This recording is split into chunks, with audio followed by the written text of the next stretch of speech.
Assalamualaikum warahmatullahi wabarakatuh. Sebelumnya perkenalkan kami dari kelompok 7 dengan saya sendiri yaitu Sulistiawati dan rekan saya Munawwaratul Hasanah. Oke, di sini kami akan menjelaskan praktikum uji analisis hubungan korelasional non-parametrik. Di sini itu kami akan menjelaskan 3 klasifikasi analisis korelasi. Yang pertama itu nanti ada analisis korelasi Spearman, yang kedua ada analisis korelasi Gandalf, dan yang ketiga ada analisis korelasi chi-square. Oke, untuk lebih jelasnya, kita langsung saja masuk ke praktikum yang pertama, yaitu untuk uji analisis korelasi Spearman. Oke, di sini di layar sudah terdapat suatu permasalahan yang untuk diuji. Yang pertama, yaitu diketahui hasil belajar siswa kelas 10 di suatu SMA berdasarkan jumlah waktu pada saat dia belajar adalah sebagai berikut. Nah, di sini terdapat nilai ujian matematika dengan waktu belajar dengan satuan menit. Di mana untuk nilai ujian matematika ini sebagai X dan waktu belajar ini sebagai variabel Y. Di sini kita akan mengetahui hubungan antara nilai ujian matematika dengan waktu belajar. Oke, kita langsung masuk saja ke langkah praktikum yang pertama.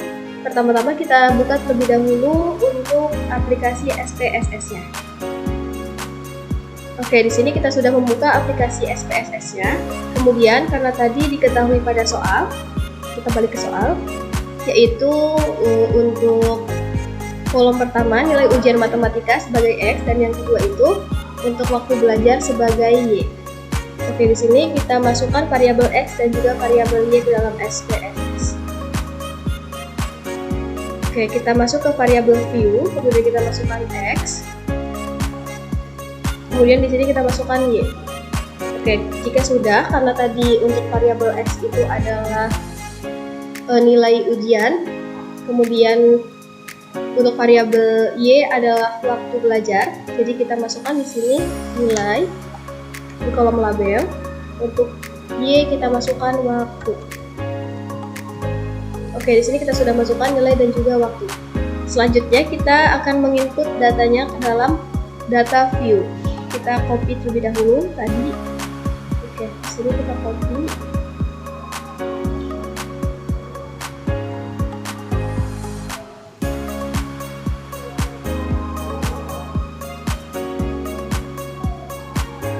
Oke, tadi baru 30 ya.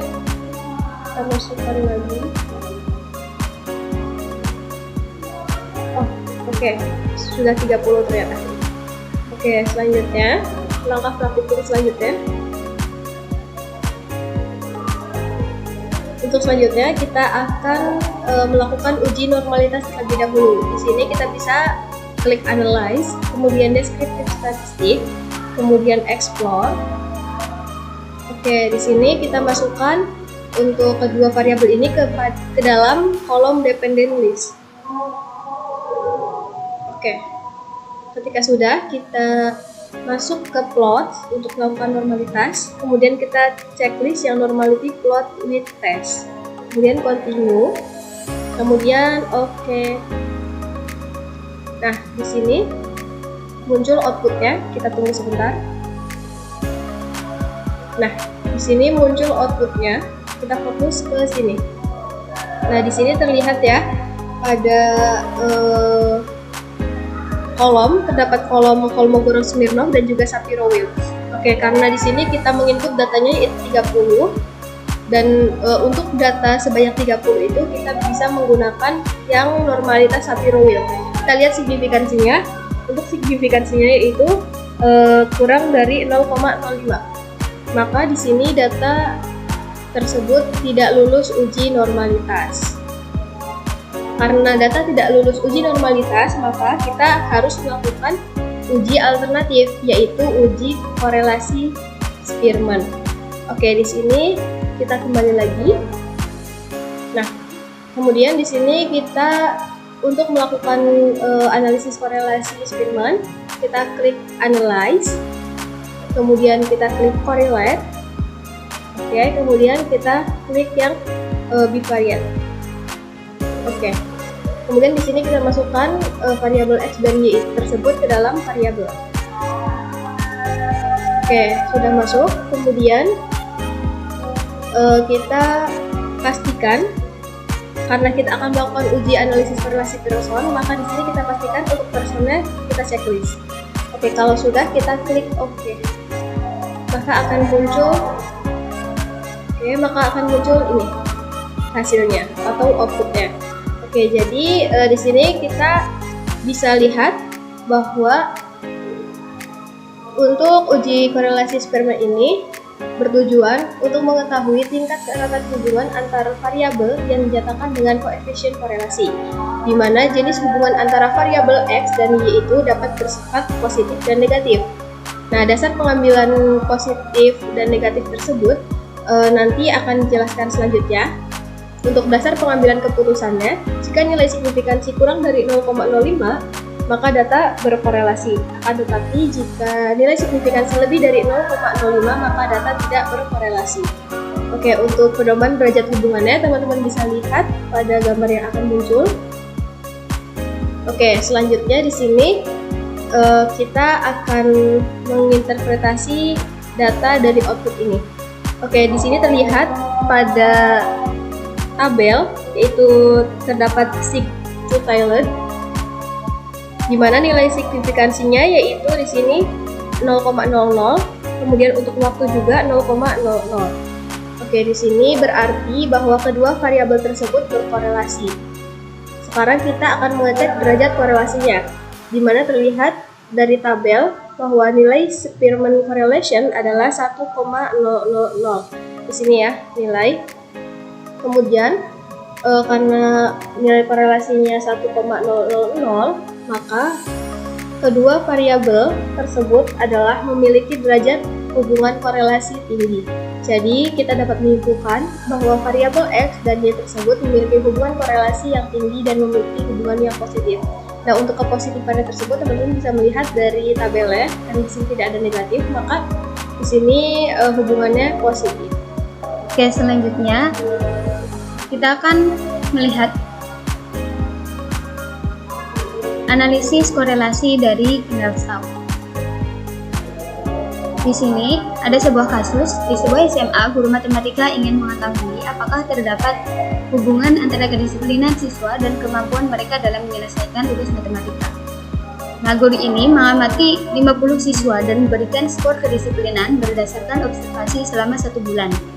Nilai tugas matematika ini diambil dari nilai rata-rata 3 tugas yang telah diberikan. Nah, dari data ini, apakah terdapat korelasi positif antara motivasi belajar dengan prestasi belajar dengan motor kecemasan?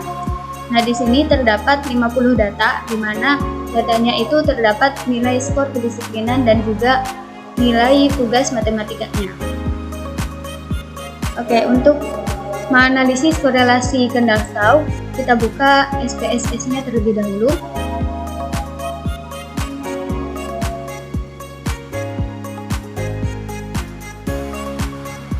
Kita klik variable view, kemudian kita ketikkan di sini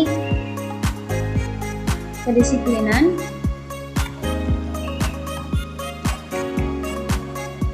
dan nilai. Selanjutnya kita ke data view dan kita inputkan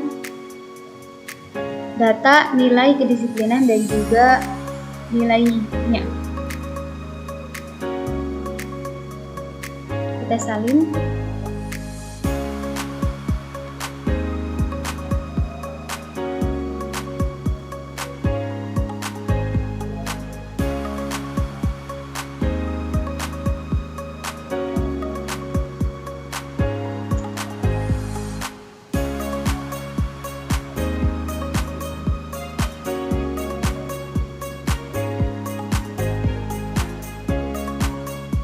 Oke, ini belum sampai 48.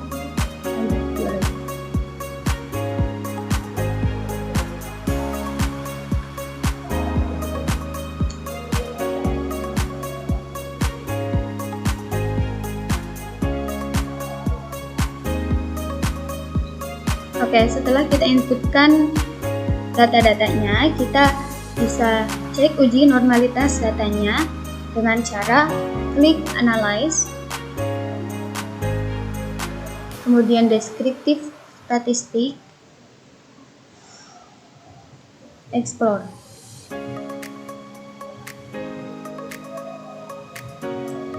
Oke, selanjutnya kita pindahkan variabel kedisiplinan dan nilainya ke dependent list. Kemudian klik plots, centang normality plots with testnya, kemudian continue. Oke.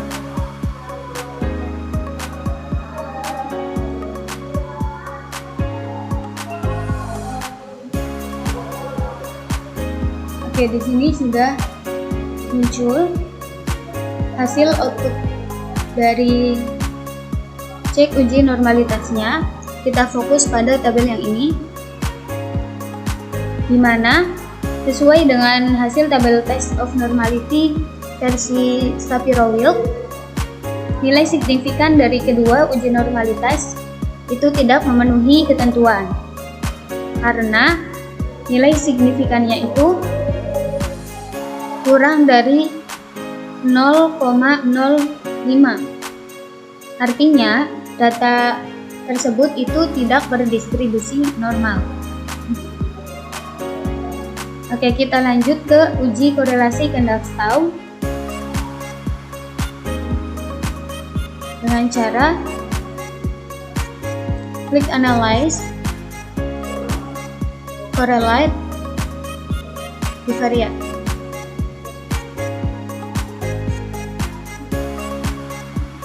Nah, selanjutnya kita pindahkan pendisiplinan dan nilai ke variables, kemudian hilangkan centang person dan centang Kendall-Stau, kemudian oke.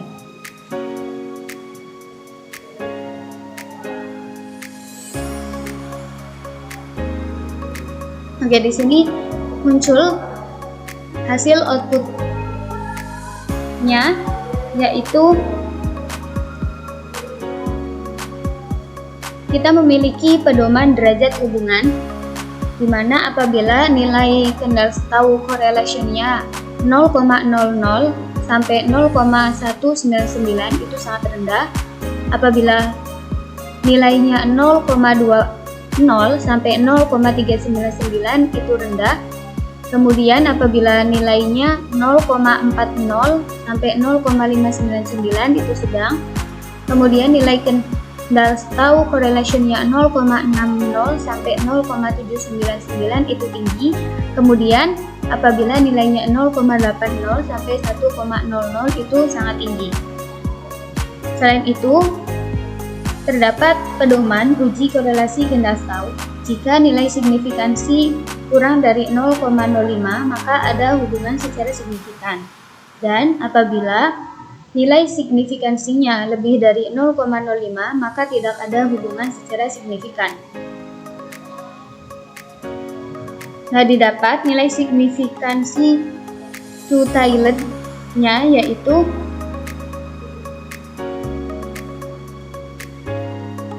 0,00. Artinya kurang dari 0,05 dan nilai korelasinya yaitu sebesar 0,736. Maka dapat kita simpulkan bahwa variabel kedisiplinan belajar dengan nilai siswa memiliki hubungan yang tinggi. Oke, selanjutnya di sini kita akan melakukan uji analisis korelasi Q-square. Di sini terdapat terdapat suatu permasalahan yang akan diteliti, yaitu seorang mahasiswa sedang melakukan penelitian terkait intensitas belajar siswa dengan pengaruhnya terhadap nilai ujian sekolah. Oleh karena itu, mahasiswa tersebut perlu mengambil data nilai ujian siswa dan waktu belajar tiap individu siswa. Oke, di sini judul penelitiannya adalah pengaruh intensitas belajar terhadap nilai ujian sekolah. Oke, di sini terdapat nilai dari kedisiplinannya dan juga terdapat nilai dari nilai matematikanya. Dan di sini terdapat kategori dari kedisiplinan dan juga kategori dari nilai matematika.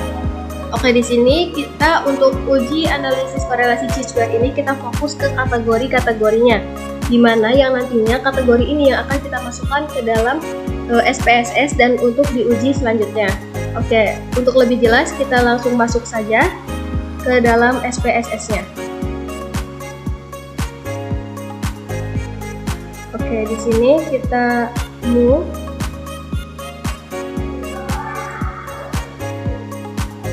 Oke, di sini sudah ada lembaran baru dan kita langsung masukkan saja di sini untuk yang pertama yaitu kedisiplinan. Nah, untuk yang kedua yaitu nilai. Oke, karena tadi saya sudah menyebutkan ya atau mengatakan bahwa untuk uji analisis korelasi dari chi-square ini kita akan menggunakan kategori-kategorinya. Maka dari itu kita buat terlebih dahulu di sini untuk kategorinya, beri label. Yang pertama itu untuk 1, nilai 1 itu untuk kategori tinggi. Kemudian untuk nilai 2 itu untuk kategori sedang. Dan yang ketiga untuk kategori rendah. Oke, sini sudah kita masukkan, begitupun untuk nilai, kita masukkan kategorinya. Yang pertama itu 1 untuk tinggi. Oke, kemudian 2 untuk sedang. Dan yang terakhir 3 untuk rendah, sama seperti tadi ya. Oke, karena di sini kita sudah memasukkan untuk variabel view-nya.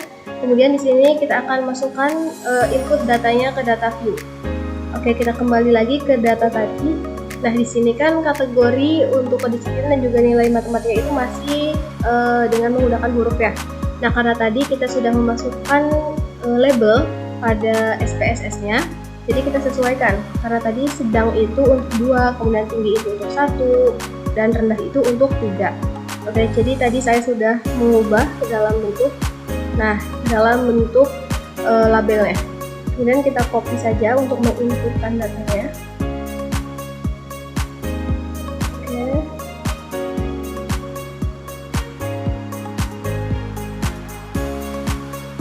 Nah, tadi baru 30 data ya.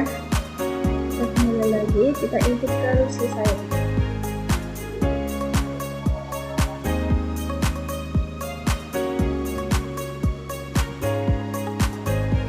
Ya, kita lihat apakah sudah 50. Nah, benar, di sini sudah 50 data. Oke, karena kita sudah menginputkan datanya, selanjutnya yaitu sebelum kita melakukan uji analisis korelasi chi-square, kita harus mengecek terlebih dahulu normalitasnya. Dengan cara, yang pertama kita bisa mengklik analyze, kemudian descriptive statistik, kemudian explore.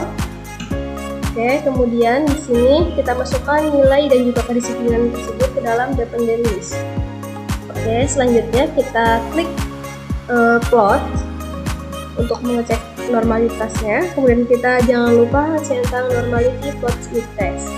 Oke, selanjutnya kita klik continue dan klik oke. Dari sini akan muncul normalitasnya. Nah, oke, di sini muncul normalitasnya. Kita lihat bahwa di sini dari Kolmogorov dan juga Shapiro-Wilk, di mana nilai signifikansinya yaitu 0,000 semua, yang berarti bahwa 0,000 tersebut kurang dari 0,05. Maka dengan begitu dapat kita simpulkan bahwa data tidak berdistribusi normal. Oke, karena data tidak berdistribusi normal, maka data tidak memenuhi uji normalitas. Karena data tidak memenuhi uji normalitas, selanjutnya kita bisa melakukan uji korelasi chi-square sebagai uji alternatifnya. Oke, kita kembali. Nah, untuk melakukan uji korelasi chi-square, di sini kita bisa mengklik analyze, kemudian kita klik descriptive statistik, kemudian kita bisa mengklik cross tabs. Oke, kemudian di sini kita masukkan yang kedisiplinan ke dalam rows dan juga nilai ke dalam kolom. Oke, selanjutnya kita klik statistik, kemudian chi-square, jangan lupa kita klik. Oke, selanjutnya kita klik continue, kemudian kita klik oke. Sebelum kita klik oke, kita klik terlebih dahulu sel ya, jangan lupa. Oke, di sini kita klik expected. lalu kita klik continue, baru klik OK. Oke, kita lihat outputnya. Nah, di sini kita fokus ke chi-square. Nah, tadi chi-square. Nah, di sini chi-square dan juga kedisiplinan ya, nilai dari outputnya. Oke, di sini kita akan menganalisis. Di sini terdapat kata-kata di bawah chi-square test, yaitu 5 cells dalam kurung 5,6% have expected count less than 5. The minimum expected count is 2.40. Oke, ini tuh artinya bahwa ada 5 sel yang memiliki nilai expected kurang dari 5. Maka di sini uji untuk chi-square tidak memenuhi syarat. Oke, karena uji chi-square tidak memenuhi syarat, maka kita akan melakukan uji statistik selanjutnya, yaitu uji Monte Carlo. Karena di sini tabelnya yaitu 3x3.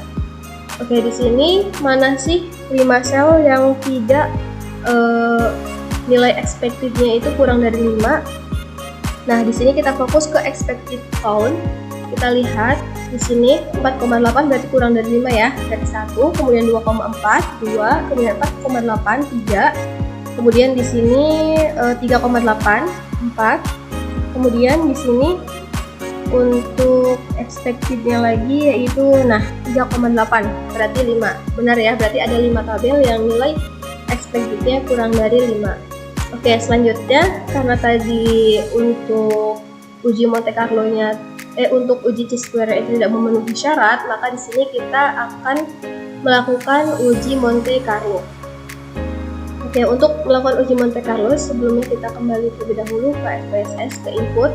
Oke, di sini kita bisa mengklik analyze, kemudian kita klik descriptive statistik, kemudian cross tab, kemudian, kita masukkan, ini sudah dimasukkan ya, kemudian sama seperti tadi, kita pilih exact. Nah, kita klik yang Monte Carlo. Oke, ini otomatis ya, nanti akan keluar sendiri. Kemudian kita klik continue dan klik OK. Akan muncul output ya. Nah, di sini untuk outputnya kita fokus ke tabel yang chi-square test. Oke, di sini untuk melakukan analisis datanya, untuk aturan penarikan kesimpulan pada uji Monte Carlo ini, yang pertama, jika p-value dari Monte Carlo-nya itu yang two-sided itu kurang dari 0,05, maka HO ditolak. Kemudian untuk jika p-value Monte Carlo-nya yang two-sided-nya itu lebih dari 0,05, maka HO diterima. Oke, di sini berarti untuk hipotesisnya tidak ada hubungan antara kedisiplinan dan nilai matematika untuk HO. Kemudian untuk H1, yaitu ada hubungan yang signifikan secara statistik antara kedisiplinan siswa dan nilai tugas matematika mereka. Oke, di sini kita akan melakukan interpretasi. Di sini berdasarkan hasil dari uji chi-square Monte Carlo tersebut, terdapat hubungan yang signifikan antara tingkat kedisiplinan siswa dan kategori nilai tugas matematika, di mana siswa dengan tingkat kedisiplinan yang tinggi cenderung memiliki nilai matematika yang lebih baik. Oke, di sini kita lihat bahwa nilai signifikansi two-sided-nya itu 0,000 ya, berarti itu tuh lebih kecil daripada 0,05, maka HO ditolak. Maka di sini kesimpulannya yaitu ada hubungan yang signifikan secara statistik antara kedisiplinan siswa dan nilai tugas matematika mereka. Maka dari itu, seperti tadi yang saya ucapkan, bahwa siswa dengan tingkat kedisiplinan yang lebih tinggi cenderung memiliki nilai matematika yang lebih baik. Oke. Jadi di sini kesimpulan untuk uji chi-square Monte Carlo-nya yaitu berdasarkan uji chi-square dengan pendekatan Monte Carlo, karena tadi yang 55,6% expected count kurang dari 5, maka diperoleh p-value-nya yaitu 0,000. Ini menunjukkan bahwa terdapat hubungan yang signifikan antara kedisiplinan siswa dengan matematika, dengan nilai matematika mereka. Dengan tadi nilai signifikansinya yaitu kurang dari 0,05. Maka, untuk kedisiplinan siswa dapat berkontribusi terhadap pencapaian nilai akademik dalam mata pelajaran matematika. Jadi itu untuk interpretasi dari uji analisis korelasi yang ketiga, yaitu chi-square. Sekian pembahasan kita mengenai uji analisis korelasi. Kurang dan kurangnya mohon maaf. Wassalamualaikum warahmatullahi wabarakatuh.